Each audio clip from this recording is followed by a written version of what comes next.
Everything's good to go. And we're live. Hey. Welcome to Easy Awakenings. This is a special podcast. Well, I shouldn't say special podcast, but it's an unfortunate week in America, for the world, really. It's kind of sad that this sort of thing happens, but we've had two mass shootings in the span of like 2 days, one back to back, one right after the other. Yeah.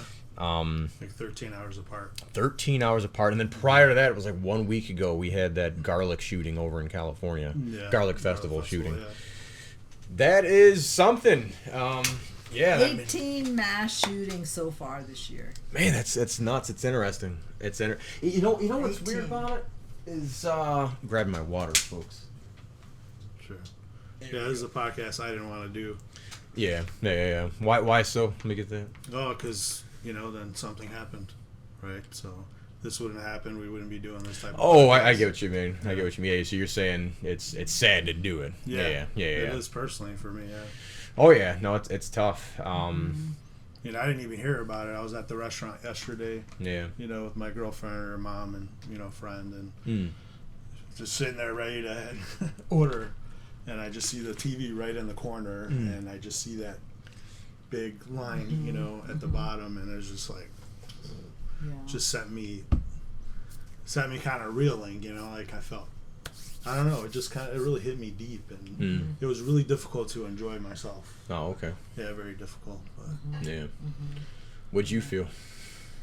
Well, I don't generally watch a lot of news. My life is just so packed and busy with stuff, so I don't have to worry about it because I hear it from other people. Yeah. So people were talking about it, okay, and so that's how I found out about it. Yeah. And it's like it's becoming such a common event now. It is, yeah. And I really have to ask myself, am I getting just desensitized to where I don't want to even hear You it? are. It's like, oh, another one? Okay. Yeah. That's another mass shooting, Yeah. It's like, because it just keeps happening over and over and over again. And each time I think that it's just so, I feel like you, Victor, that heavy heart, but now there's a part of me that wants to guard myself from that. It's become a thing. Yeah, exactly. It's a thing. I mean, I remember I was graduating high school. I was in my sophomore year. So I had 2 years left to go. And that was the year Columbine happened. You guys remember Columbine, Littleton, Colorado? And it was a massive shock to the system. It was like your whole body went, holy shit, that can happen. And then, and then there are all these interviews. What drove these young boys to do such a heinous act? I mean, your brain just shuts off, and you go into vengeance mode or whatever the case is, and we'll dive into that a little later. But then 9/11 happened, and an even greater act of heinous activity, and that's a little different. That's a terrorist attack from foreign entities, but I don't know. It seems like the lines are sort of getting blurred. We used to distinguish between a foreign terrorist and some lone wolf who went out and just decided, hey, I'm going to take my vengeance out on people. But it seems there's a lot of hatred involved. There's a lot of blame going on with people, with strangers, which is a very unique entity, thing in of itself. But now today, it's like after how many? It used to be, okay, well, we had one every 10 years. Then we had one every, once, maybe a year, and it was pretty bad. Now it's like, it's getting to the point one every week. Yeah. Everyone, I'm a little dry to it. I'm like, oh, okay, that sucks. It's terrible, but I'm used to it. But the mind is such a funny thing, because the mind wants to protect itself from all of this. So it's like when we feel that loss of power, and there's nothing we can do about it, then it's like, why do I want to get, disturbed by it. Exactly. Yeah. Because Yeah. I can't do anything about it. And this is what concerns me. And I think this is really why we need to be talking about this in this podcast. Yeah. Because how many other people are feeling like this? Right. And I do think that we do have to get the power back in our hands. Yeah. Because this isn't starting in few hours, or this is like probably a whole lifetime in the making. Yeah. No, that's true. This Yeah. is a whole lifetime in the making. I mean, Yeah. I'm sure if we go and talk to the shooters, there's just a whole lot of stuff there. It's so interesting. I want to ask so bad, what do you think what would drive someone to that point? Because again, it's not just an act of vengeance. Excuse me. This is an act of internal retribution. Like you don't know these people. You have this hatred, but it's not. It's a bland hatred. It's just generalized hatred towards complete strangers. It's not driven by passion of, you did this to me, or I know you personally. There's no real connection. Well, I think there is a bit of that. You did this to me, Yeah. I think because like if you feel powerless, and you use the reason like so and so is like taking my job away, Sure. That's just another reason. I understand what you're saying. Yeah. There's- What I'm saying is. There's no real connection to it. There's no real reason. But you're right, and I want you to Yeah. continue on. You're right about Not that. anything in their head, Tangible or substantial. Exactly. Nothing Yeah. actually happened personally from this person Yeah. to that person. Yeah. Especially it not wasn't the like baby somebody's sitting job. down. Like Right. they went to their, they went to where they worked. Yeah. And something happened there. They didn't Yeah. like the people there, so they had to pay or something. So what do you think? What do you think drives him to that? I believe it comes from self-loathing. Okay. Yeah. So it's a deep. It's something that's I believe is in humanity. Mm-hmm. We all have this sort of, some level of self-hatred. Yeah. Yeah. And if other things in your life are happening, it will just drive that self-hatred to it will magnify in some way. So depending on I think what your background is, and if you don't value life, like somebody else's life, Mm-hmm. then you're more likely, I think, to pick up a gun and do something like that. But I really do believe it comes from self-hatred, Okay. like a self-loathing. And then usually if it's self-loathing or guilt or something like that, we always want to project that onto other people. Yeah. And then this is just, of course, been taken to a level 10, for using that Right. scale. That's 1 the through 10. extreme of this. It Because I is. think there is a lot of self-loathing in Yeah. a lot of people. Yeah. And yeah. they're not going out there and shooting, Right. people up, complete strangers. Right. So, when we take it to the extreme, though, that's when it happens, right? Yeah. Yeah. Yeah, because Yeah, that's what we really want to Yeah. emphasize here. That Exactly. it's an extreme. Yeah. And Oh that yeah. When we Well, do it's talk about definitely an yeah, extreme. Yeah. like other sort of levels of it, maybe Yeah. it's something that I'll bring up later. Sure. That we could talk a little bit about, what people go through on a daily basis with that sort of self-loathing or self-hatred that they deal with every day. Hey, let me. I've been thinking about this a Yeah. lot lately. Yeah. Let me pose this to you guys. I'm starting to think it has a lot to do with society, the way that our society is set up. We are slowly eroding our sense of control over circumstances, Okay. but we're giving people access to very destructive, potentials, like Yeah. guns. And I'm not saying take everyone's guns away before everyone starts freaking out about that. Sure. But we have access to the internet where you can reach a bunch of people and say almost anything that you want and not be reprimanded for it. Yeah. So we're giving people access to these things, but in the same turn, we're also taking away people's choices. I mean, and again, I think a lot of it goes to the way that relationships are functioning. Mm-hmm. It's people are. Can you expand on that a little bit as far as What taking their choices away? Yeah, so our work life, I think, is a huge part of it. Yeah. You wake up, you go to work in a place you don't give a shit about, and in order to be successful in this world, you have to promote an unbelievable amount of bullshit to people. I actually just wrote a blog on that about how much we have to spew bullshit to people just to make a living.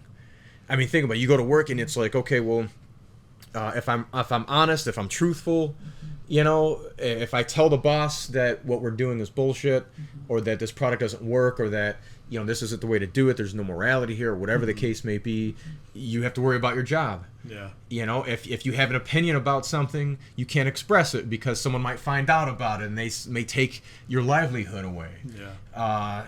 So you're kind of saying, like, you don't have a voice at work. You don't have a voice anywhere. well. Yeah, exactly. Right, yeah. Exactly. And that's not even to mention a lot of people's home lives. I think a lot of relationships are built on, you know, people's expectations and images of one another. So even in a relationship, it then becomes difficult to express your honest opinion without the fear of repercussions from what the other person may think about what you're thinking about something. So you can't be free and honest. And so what happens is, at every angle of our lives, we're pinned into this position of lie to survive, lie to thrive. You feel bottled in, and I think that there are a significant number of people in our society that can't handle that kind of pressure, and then when they get squeezed so much, even at a young age, you know, especially at a young age, if you don't feel like you have a future ahead of you, if you don't feel like there's anywhere to go, you snap back. You got all this juice pent up inside of you. These guys pop. Older guys too. They sit and they pop. How many women do we see doing this stuff? I mean, really, how many women are going out there doing this? Really, it's near zero. Yeah.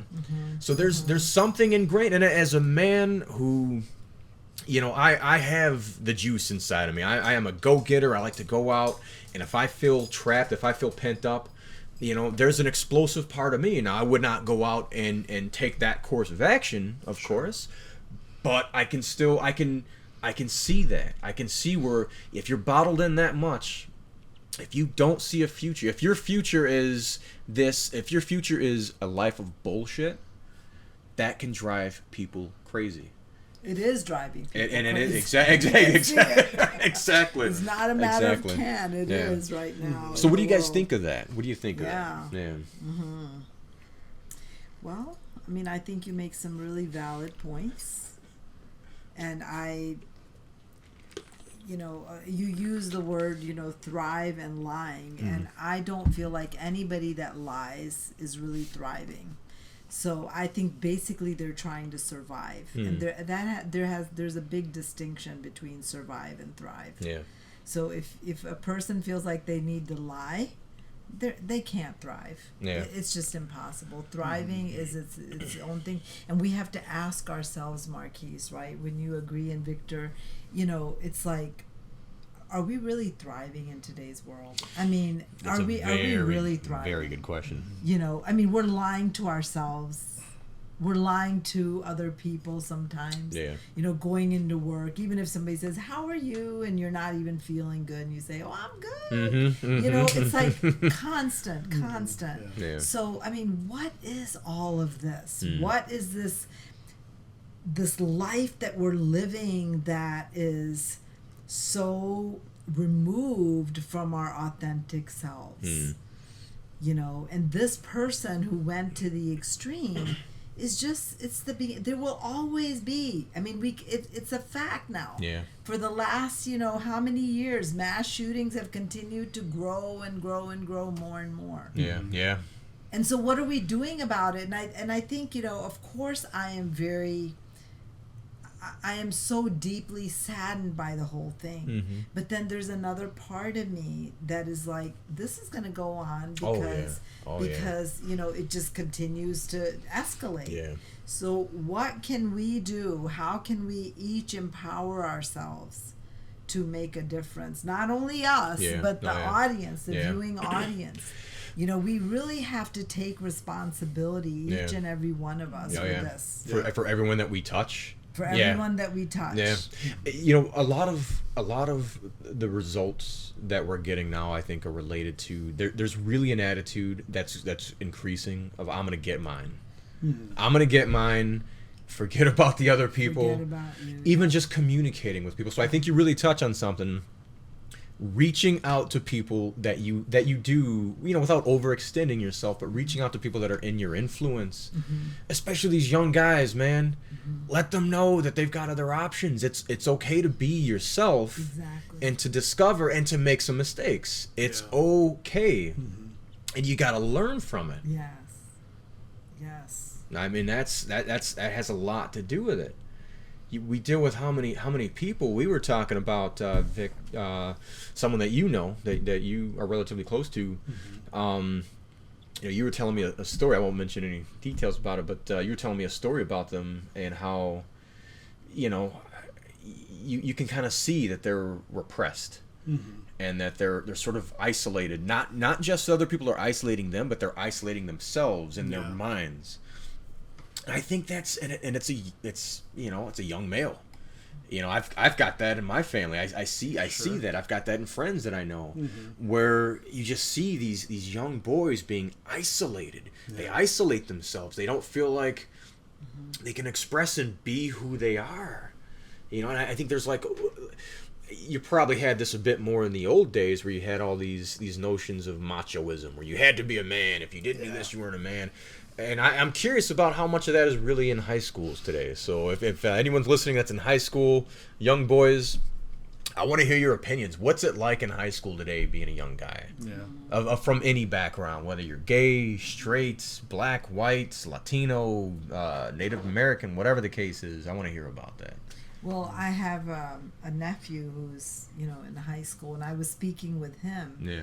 Like, what's the biggest problem? And that's exactly what he said. And he said it's that feeling of being alone, isolated. So I think it's a very typical experience that these young kids are having. Do you think it has something to do with, like, I don't want to upset the herd sort of thing?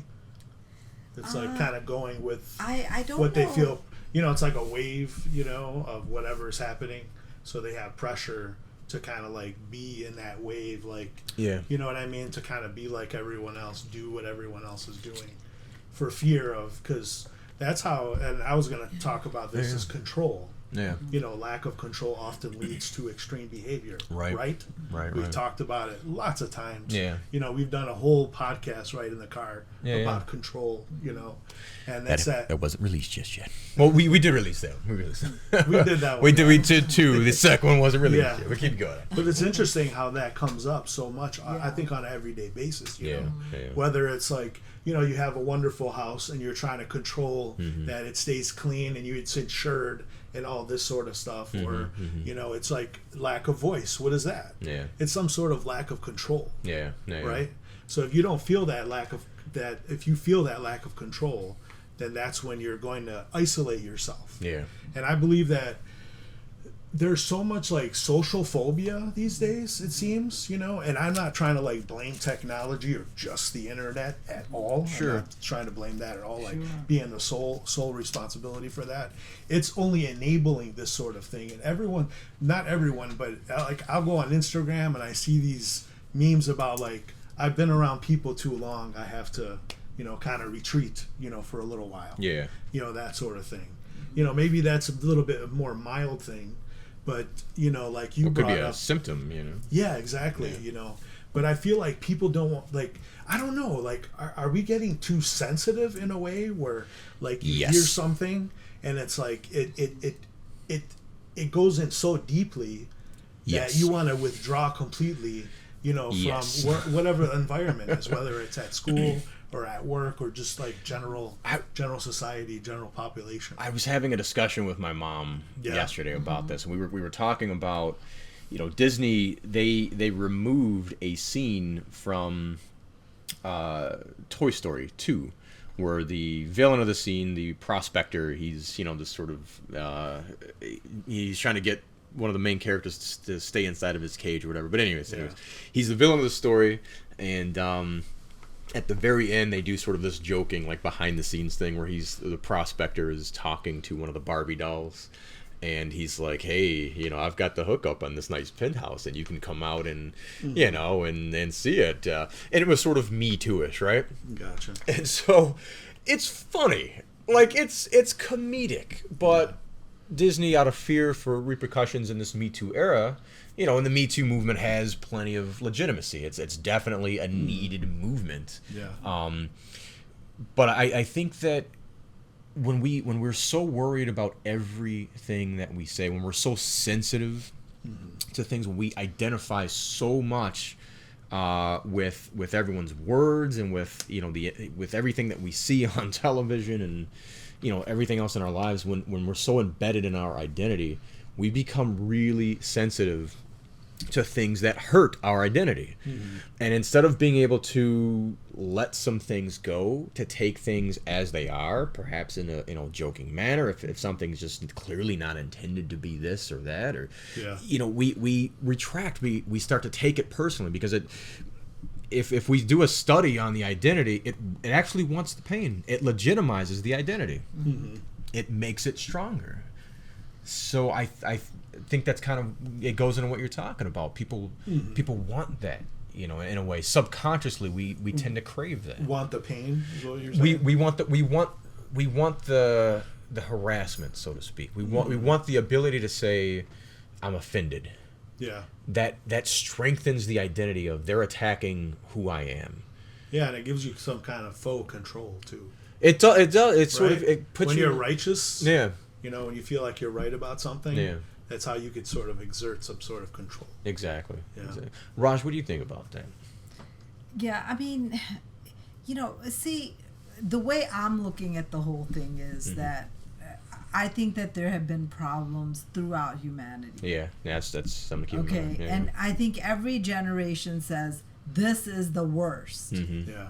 I think that we are more connected now than we've ever been. I mean, you can connect to somebody on the other side of the world, now. I mean, seriously. Yeah. Like, I connected when I went to India. I connected with somebody there. We have access to all sorts of family, and I wouldn't have had that unless, without the media. Sure. So I'm just wondering, instead of blaming the whatever our situation is right now, maybe it's just a matter of boundaries. We don't know, because this is all so new with the kids and like all of that. So parents don't know when to set the boundaries of how much to do or how to do it, and maybe there aren't the things in place that can help to set the boundaries. Sure. So I'm not comfortable making these kind of like judgments about, it is just the way it is today. It's like this. I think throughout humanity, it's just that now blood is pouring into our living rooms. You go into the bedroom, blood is pouring there because we've got the TV. If you've got CNN on, if you've got this on, So everything is really amplified. Okay? So maybe before there weren't mass shootings, but people would use other sorts of weapons. Maybe it wasn't to this degree, maybe it wasn't as often, but there were horrendous things going on, in different cultures all over the world. So I think for me personally, me to be able to get my mind around all of this. Sure. I kind of have to zone out and look at the bigger picture. Yeah. Well, I mean, you do touch on a good point. So, in terms of like the horrific nature of what we're seeing, I think one, we're quite sheltered.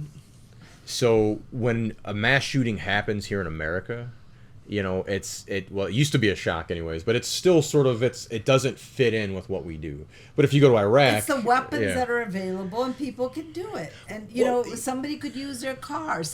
Before people used to blow up places. They just put a dynamite, whatever. But it didn't happen here though. That was not a common thing here. We didn't. But that's what I'm saying when we like. Yeah. Don't worry about here. Just if we just look at the totality of what human nature brings to like the human nature can go to that extreme. Yeah. Where, you know, horrible things have happened in the whole wide world, you know. Yeah, human when beings. you look back in history, I mean, Sure. horrible. Yeah, Even worse yeah. than mass shootings, you Yeah. know. So I think I think that we somehow, like, to look at the bigger picture Mm-hmm. might help us to solve the problem, as opposed to Okay. going in and for me saying, oh, okay, well, this is how it is today. This Yeah. is because it is the way it is, and social media is here to stay. It's not Yeah, going no, anywhere. that's true. Okay? I don't think guns are going anywhere either. It's Yeah. only going to Yeah. increase now. Sure. So is it more appropriate for us to learn how to use it in a very healthy way?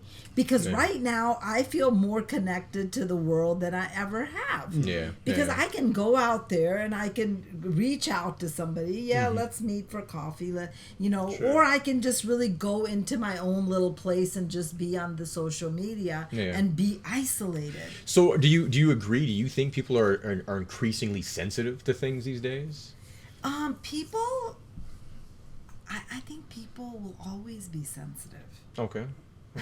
I really do. Yeah. I think that sensitivity is something that is like part of when we don't break past our own limitations. I Yeah. think sensitivity's there. It happens between family members. Sure. You know, you Yeah. say something and somebody makes assumptions, takes it the wrong way, Yeah. then they're mad at you for Yeah. years. They Yeah. don't want to even see your face. Yeah. Yeah, I noticed that happens as you get older in your family. Oh, okay. That you could say something.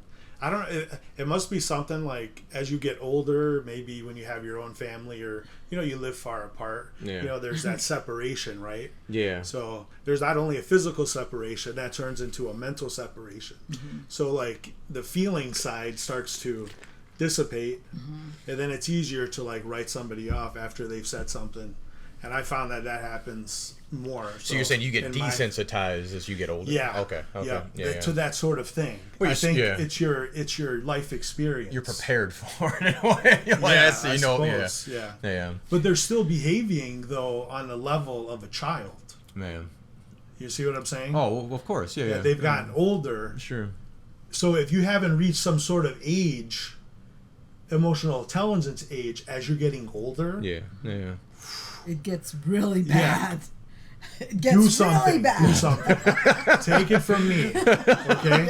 Because I've noticed, as you get older, those things set in even more and are more difficult to change. Sure. Like the neurosis. I think that's Yeah. what it needs. Either you're growing or you're dying. Yeah. Right? I guess Yeah. so. Yeah. Those habits set in pretty Yeah, bad. not living Yeah. at all. Yeah. Exactly. Yeah. Exactly. And like what you said earlier, like how we're going towards the pain, Sure. but we're going towards an unhealthy pain. But the healthy pain we're not going towards. That Yeah, means we're yeah. not going towards ourselves. So our Yeah. own emotional pain, we're trying to run away from that. We're deflecting it. Yeah. Yeah, We're, but- we're assigning it to someone else. Yeah. But we're, like you said though, but we're going to that unhealthy pain. Mm-hmm. Like say anger, and just like you said, deflecting and projecting, Mm-hmm. right? That's the pain that we want. That's the pain that we think is powerful. Yeah. That's the pain Yeah. that we believe is going to punish somebody else. Sure. And I think that's a big part of it too. In our society, I think we're really quick to want to punish somebody Mm-hmm. and not go, oh well, hey, what was my part in this? Yeah. So we don't want to take responsibility.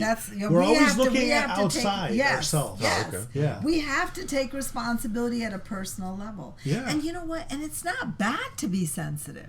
It's really good Yeah. to be. Don't you want to be sensitive when you walk out in nature? Don't you want to be sensitive to the flower? the We're talking trees? about a different sort of sensibility. But you know what? No, but Yeah, yeah. sensitivity is sensitivity. If I am Yeah. having a conversation with you, Sure. it is really good for me to be sensitive to you, to what is going Yeah. on. I mean, it's like more.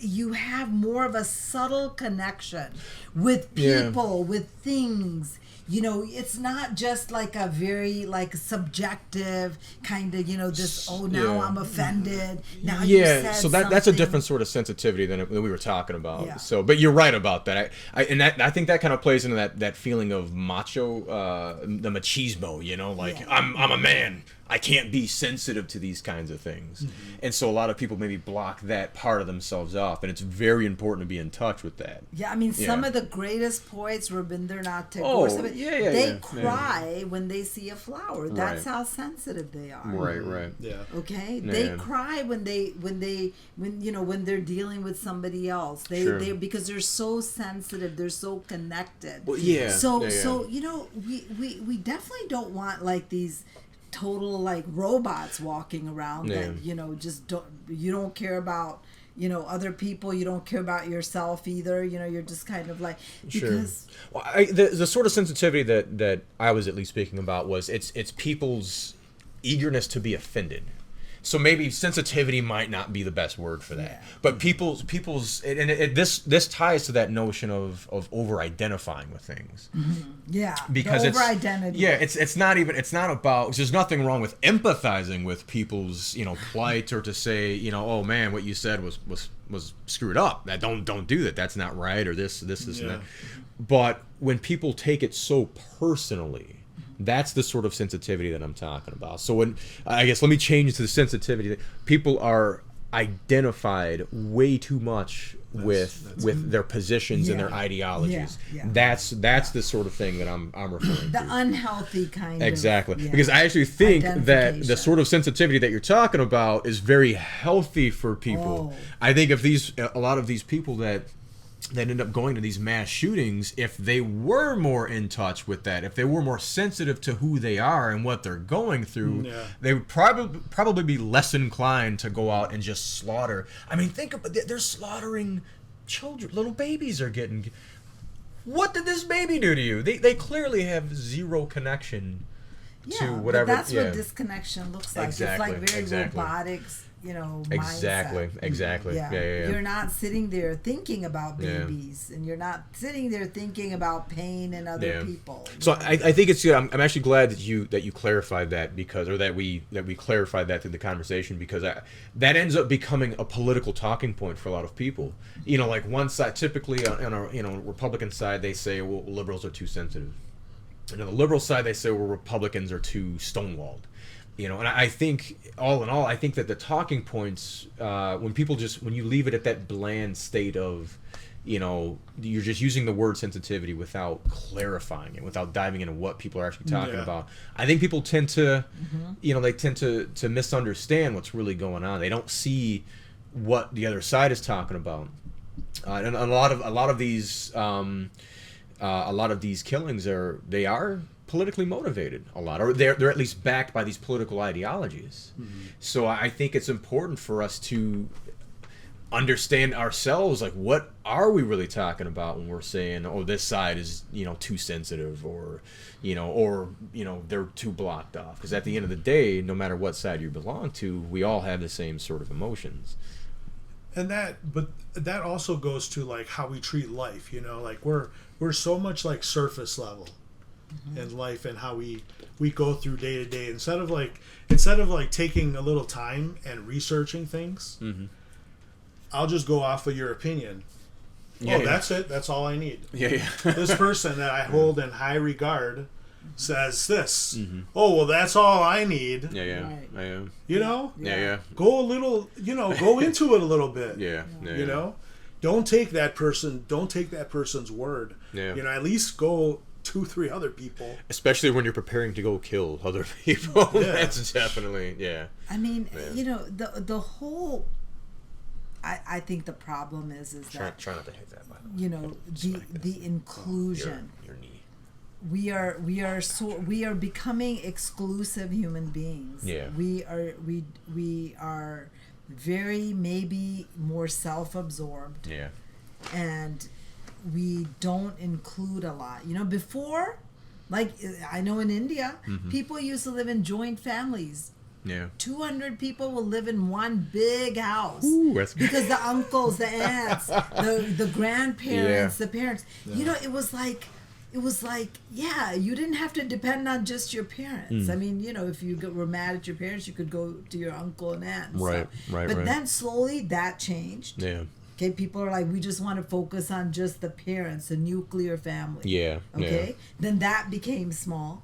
So you excluded all those other people. Yeah. Then it was like, oh, I like my parents, but I don't like her parents. Yeah. So then you exclude them, and then she doesn't like, you know, your parents, so she excludes your parents. Yeah. Now it's just the nuclear family. Now the nuclear family can't stay together. Yeah. Now people want, you know, they're like a couple and they want to live in different places. Yeah.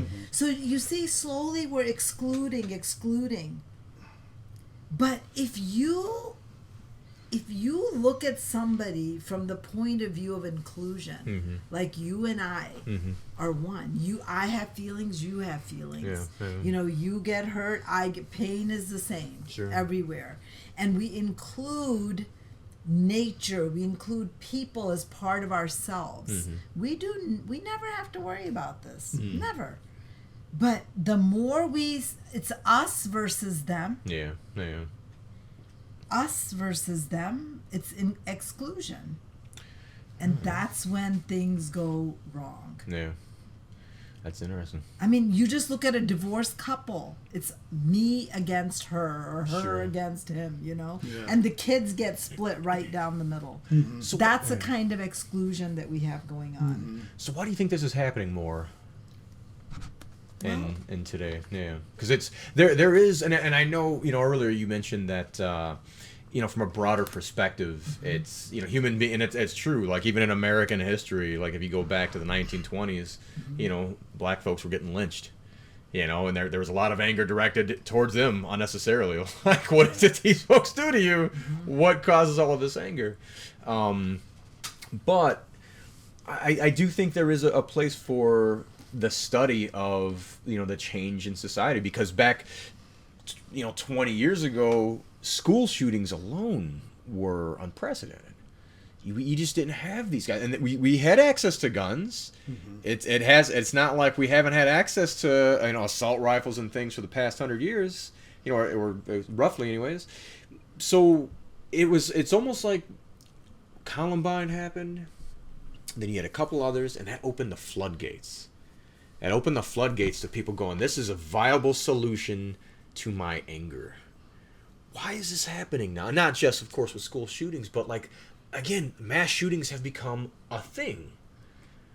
Why is this happening? Why is it turning into, why is this now the solution for some select extreme people?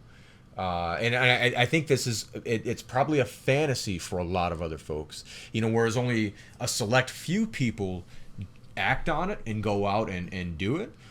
I'm willing to bet this is a fantasy for a lot of people. They're like, you know what? You know, I'm living vicariously through these assholes that go out and commit this act. What's this all about? Power is very enticing. You know, it's very enticing. So for that, whatever minute, 2 minutes, Yeah. you know, that person felt like they had all the power in the world. But why though? Like that, to me, that points to a lack of control. Well, power and control do go together. Right, yeah. Yeah, it's So, a type of power. Yeah, it's a type I of can't control power. myself, so I can control somebody else. Oh yeah. Well, they probably- Well, he yeah. is like. Well, he does hold the gun. He, Yeah. You know, he does hold the. He Yeah. does hold the Yeah. weapon. Right. The person who holds the weapon has the power Right. in that moment. And he probably feels extremely out of control in his day-to-day life. That's my And that yeah. feeling of finally getting that power and being able to take it out on Yeah. as many people as possible. exact yeah. And then Yeah, nowadays, you know, just the thought of getting your 5 minutes of fame Yep. is so enticing. Yep. Right? You're So gonna I'm go going to down do in it history. better than somebody else. I'm going to kill, 50 people as opposed Yeah. to the last 2 shootings were only 20 people. Yeah. Right? Yeah. So now there are people sitting out there thinking, I'm going to do it bigger than this Oh one. yeah. Yeah. Yeah. That's true. So they're instigating. It just the human mind wants more. They want to do it better, even if Yeah. it's something bad. Yeah, You know, yeah. you want to do it more, and you want more of the glamour if you're gonna go on that route. Yeah. Yeah. You don't get up and go, well, I think I'll just kill one or two. You're like, oh, let me think. Oh, maybe I'll go out there and kill even more than the last shooter. Yeah. Because remember, we live our life through comparison and labels. Yeah. Yeah. Yeah. Yeah. Right? Yeah. Yeah. Even if you're doing something good, you'll Yeah. do just a little bit more than what the best person that you know did. Then you're like, I'm good now. And when you do that, that strengthens. That's who I am. I'm the guy that accomplished that. Exactly. And that's your identity. Even if you're gone, you're still thinking of that before you go. Yeah. You know, this will solidify me in history as someone that did this. Yeah. That's an Exactly. interesting. Yeah. Yeah. Yeah. So every time we bring up these, past shooters, Columbine, this, Yeah. that, Yeah. that's their fame. Yeah. Yeah. Yeah. They're etched They're in now the course. recognized. Yeah. Yeah. Yeah. So here's a question. So where does mental health play into this? So, and I think I talked about this before. I think of mental health as a spectrum, and I think we're pretty in accordance with that. Mental health is, if people too easily they stigmatize mental health and they stigmatize mental illness, and they often convolute the two. They confuse the two with well, mental health. Oh, we're talking about schizophrenia or this, and that. It's like, well, wait a minute. Mental illness is the extreme side to mental health. It's tied to it, but it's the extreme side to it. But with these situations, with these people that are going out doing these heinous acts, I think that there's almost an immediate reaction to go, they're suffering from a mental illness. And it could be that the vast majority are. But I don't think, and I think that we have to be careful not to make the mistake of saying, they had, something was wrong in their brain, right? Like there's a little piece of their brain that was chipped out. They didn't have that switch to turn that off, and that's why they were able to do it, right? I think that sort of negating the deeper side to what's sort of within what's going on with all of us is sort of allowing for the spread of this pandemic of mass shootings, or at least this pandemic of anger. I think that has a lot to do with it. So when we take a look at it, maybe America has a mental health issue. You know what I'm saying? Maybe we do. Maybe the world has a mental health issue. Yeah. I don't think What do you guys there's any think of that? maybes about that. Yeah. I think Yeah. we do. I think we have to ask, right? Yeah. Like, am I mentally healthy? Yeah. How would you even know that? Yeah, I watched the debate and I didn't hear one thing about mental health. You're right about that. No question. You're right about Yeah. that. Yeah. So yeah, mental health I think is like way up there Yeah. in terms of how we have to approach this. Prioritize. Yeah. Yeah. Absolutely. Yeah. And I was disappointed that and whether you go right, left, whatever, Yeah. wherever Sure. you come from. Yeah. Yeah. I was disappointed that there wasn't a question about mental health and what we do about it. Yeah, how we can increase awareness, how we can have more mental health programs in schools, especially. Yeah. Yeah, I think it'd be very important. A lot of this is preventable Yeah. from an early age. A lot of this, yeah. right? Oh yeah. You gotta wonder how much would some like communication, like deep, real communication Yeah. with these students, because there's more than just mass shootings that are at hand here. Women may not go out and commit mass shootings, but there are a lot of issues that get passed on to these young girls too.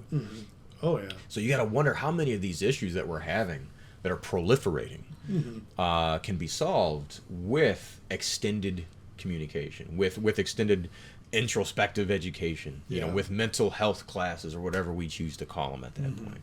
You got to wonder about that. Yeah, I would say like for myself, I didn't have any sort of mental health education. No one did.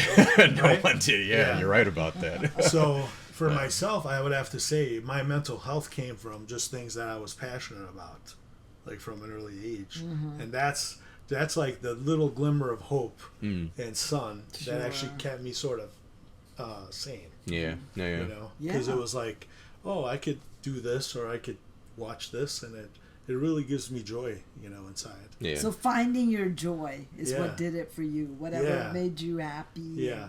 Yeah. And it didn't matter. It was weird because like it didn't matter if like my family made fun of me for it or my friends did. I was like, screw you guys. I'm like, yeah, like why would I go towards somebody saying that to me? Yeah. I'm gonna go towards Sure. that which brings me joy. Yeah. Yeah. You know, but like that can happen. But if those mounts are yelling in your ear, Yeah. that could certainly for certain people, Sure. you know, ruin that. Yeah. You know. Yeah, I mean, there's, you know, a point that I want to make is you just need one healthy mentor in your life. Yeah. Really, that's all you need. I mean, you need more than that, but Sure. what I'm saying is, if you have Yeah. one, Yeah, you yeah. have a chance. One, because what I want to say, Victor, is that you know you must have had somewhere an experience of joy to even know that that's what you want to go after. Exactly. There are people out there that Yeah. don't ever get an experience of joy. Yeah. No, it's true. They don't even know what that feels like Yeah. Yeah. because they've been abused so badly. Yeah. And I'm not saying that, you know, that's the reason for this. Sure. Sure. But Sure. but just the extreme nature, Yeah. you know, of the mind and when, you know, it has to actually experience something for it to even know that it exists, that it's Yeah. even a possibility. Yeah. And that's why, you know, Easy Awakenings, Mhm.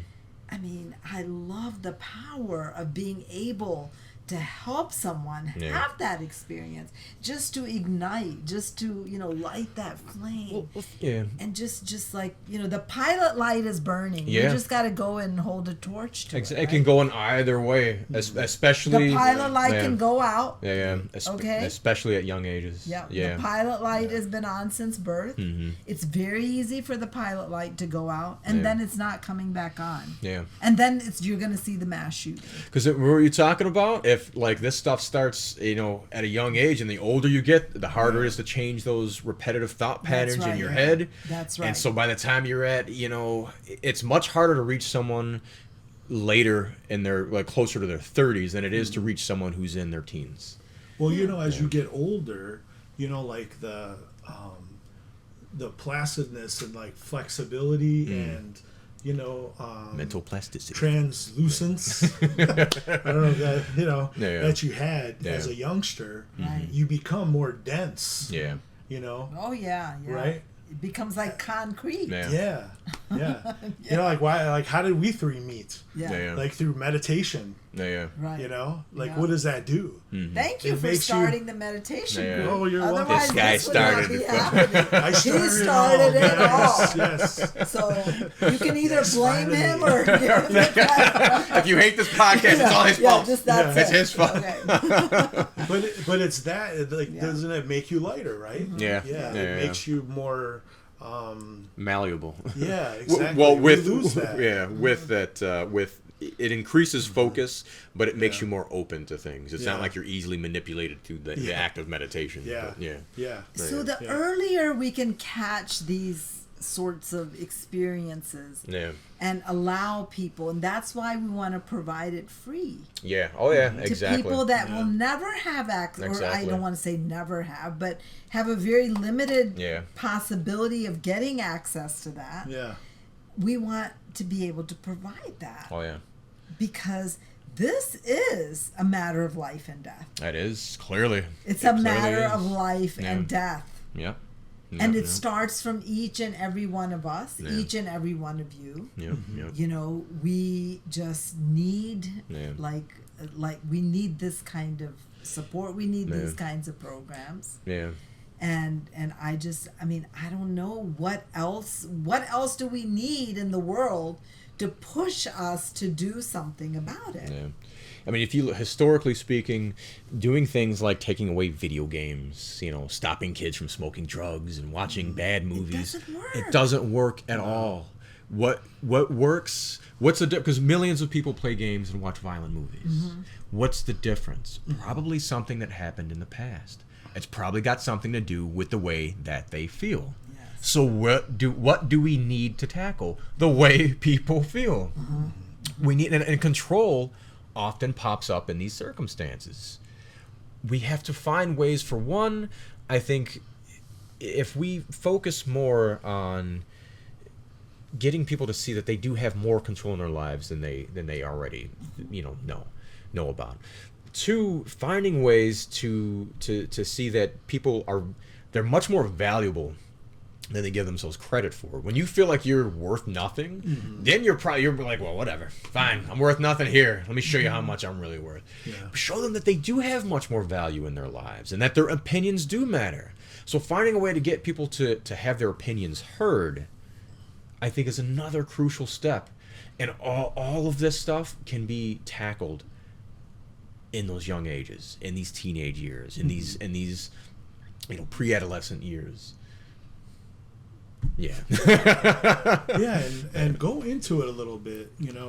We have access to so much research and the internet. We do. Yeah. Go into it. Google emotions. How do I deal with them? Bam, you got a long list of things. Yeah. Pick one thing, not 10 things. Pick one thing.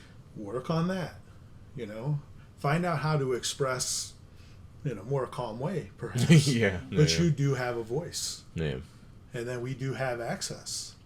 So what do you guys think of? I guess that's another good question. Is mental health in schools? Like, how many of you had a mental health class when you were in school? Well, the closest thing you get really is like a counselor. Exactly. To mental health, right? And when do you see a counselor? You see it when you're in trouble, when you're in deep shit, and it's too late. Or it has something to do with your grades. Or exactly. Whether it's related to the system itself, the institution, and how you can fit better within that institution, or once you've beat someone up, stolen something, or cheated, or stolen from a teacher, something like that. Once it's too late, that's when you see the counselor. Yeah, and just because nobody wants to go to the counselor. And no one wants to see the counselor. And because you get A's doesn't mean you're all put together and stable. No, hell no. Those are the But that was usually like a telltale. They still tell parents that. Are their grades suffering, that sort of thing. Oh yeah, we got to reach out to them. And yes, that sometimes is. Sure. But you have a lot of high functioning people that have real issues. Look at some of the CEOs. Exactly. Bandits in suits. Well, training people to be clever and particularly skilled at being manipulative does not make them a functioning human being. It makes them a good cog in the wheel. It doesn't make you intelligent either. No, it doesn't. You're intelligent once you understand the importance of including your environment, the people around you, into your life and into your thought process. Yeah, and that's creativity. And you need creativity for intelligence. Yeah. Being skilled at manipulating folks, being clever, that's a little different. That's a little different. And our definition of success, the bigger house you have, the more stuff you have, then you're successful. It's all based on physical, material things. Yeah. Right? Yeah, I know lots of rich people that are very unhappy. Unhappy, miserable, But it's still gone after. Well, then you most hear of that, us do know people that are well off. That ridiculous statistic: your happiness comes at about $80,000 a year. You ever hear? It was a study that was done. We read that together. Oh actually. My God! That is the wrong message to send to people. There's nothing wrong with finding ways to make money. Yeah. Sure. I think money is great. Exactly. We don't want to, downplay the importance of resources. Exactly. But it's a resource. It is. It is a resource to be used for something that will make a difference. Exactly. Like this podcast. Exactly. Right? Donate to this Easy podcast. Awakenings. Donate to Easy Awakenings and help us spread emotional stability. Please do consider, maybe taking this time and going to our webpage and please easyawakenings.com. We'll post that up maybe. Yesterday somebody said $1 even. So, I was sharing with her about our organization, and she goes, "So who's paying you to do all this?" I'm like, nobody's paying us. Nobody's paying us. We've been working at this. We're paying. We're paying. It's coming out of our pockets. Yeah, it's coming out of our pockets. And we really want to spread this message. So she just looked at me and goes, "Oh, okay." I'm like, Yeah, no. This is just our heartfelt passion. Yeah. This is our time. We want a sponsor. Yeah, and we. If you're listening, sponsors, and we want please sponsor Easy to Awakenings. create amazing programs. Yeah. Amazing programs. Oh, yeah. Really. And we have created quite a few. We've spent a lot of time sitting down, coming up with different programs. Oh, yeah. We're talking with a few institutions, some school systems that are interested in the programs that we have. Yes. And our TV show that will be coming up pretty soon. Yep. That's all about giving away free mental health care Yeah. to people that really need it. And of course, free mental health education to the people that can watch it. Yeah. So I mean, that we're all about that, and quite honestly, you know what's interesting about it? I want to mention this. It's interesting how hard it is to raise money for this. Mm-hmm. You think about this. It's like every time I talk to someone about mental health, they're like, "God bless your heart, young man. Yeah. What you're doing is a guy." Yeah, it's like 9 times out of 10, I hear one phrase: "We need that." we need that. We always hear that we need that. Nobody has said, "Oh, that's a worthless." I know. cause." Nobody. People are Nobody. inspired when they hear. But when we call up these companies and we ask them for money, they're like, I don't know if that's gonna fit in our program. Yeah, I'm gonna get back to you on Wednesday about it. It's really a challenge. It's a challenge to raise money for any endeavor. Mm-hmm. It's just not an easy thing, especially we're spreading our name out and growing. Yeah. But it's really interesting that it's easier to raise money for various I don't want to call them useless products and so on, but when it comes to something like mental health education, this is a vital element to the growth of humanity. It's a real challenge. Mm-hmm. It is a real challenge to raise money for these very legitimate programs, these very legitimate projects and endeavors. It's really interesting where the money goes and where it flows. Yeah, and I've heard that a lot in the mental health community. Mm-hmm. It's tough raising money for mental health endeavors. It's so interesting. Yeah, but we believe it's possible. That's why we're doing it. Mm-hmm. Well, we believe it's needed. So, and it's fun for us too. We love creating this stuff. Possible. Yeah, and it's possible because of people like you. You were just telling us, right, about your friend that we're gonna have a podcast with. Right? Yeah. Yes. We are we were supposed to do a podcast with her today, and she decided to reschedule. So we'll be bringing that on next. Yeah. Mm-hmm. We look forward to having you on. By the way, yes. I'll leave it to Raj to say her name, but we've got a few coming up. Actually, we've got some interesting. I want it to be a surprise because this is a really good one. Yeah. No, it's good. She's awesome. Yeah. You're gonna love listening to her. Yeah. See what she has to share. If you guys have any ideas, if you listeners out there, any ideas or any sort of you want to hear someone on this podcast, do you want to hear a particular subject on this podcast?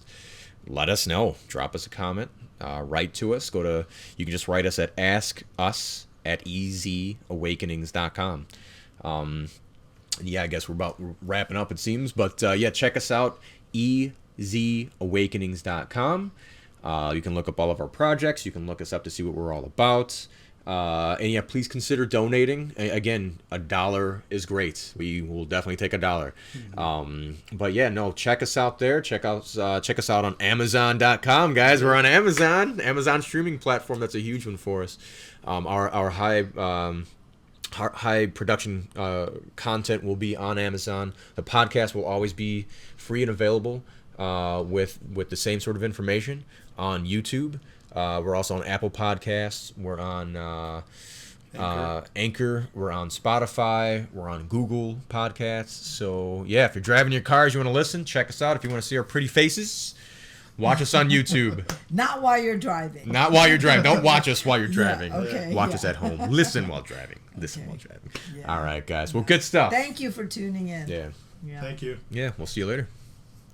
Peace. All right.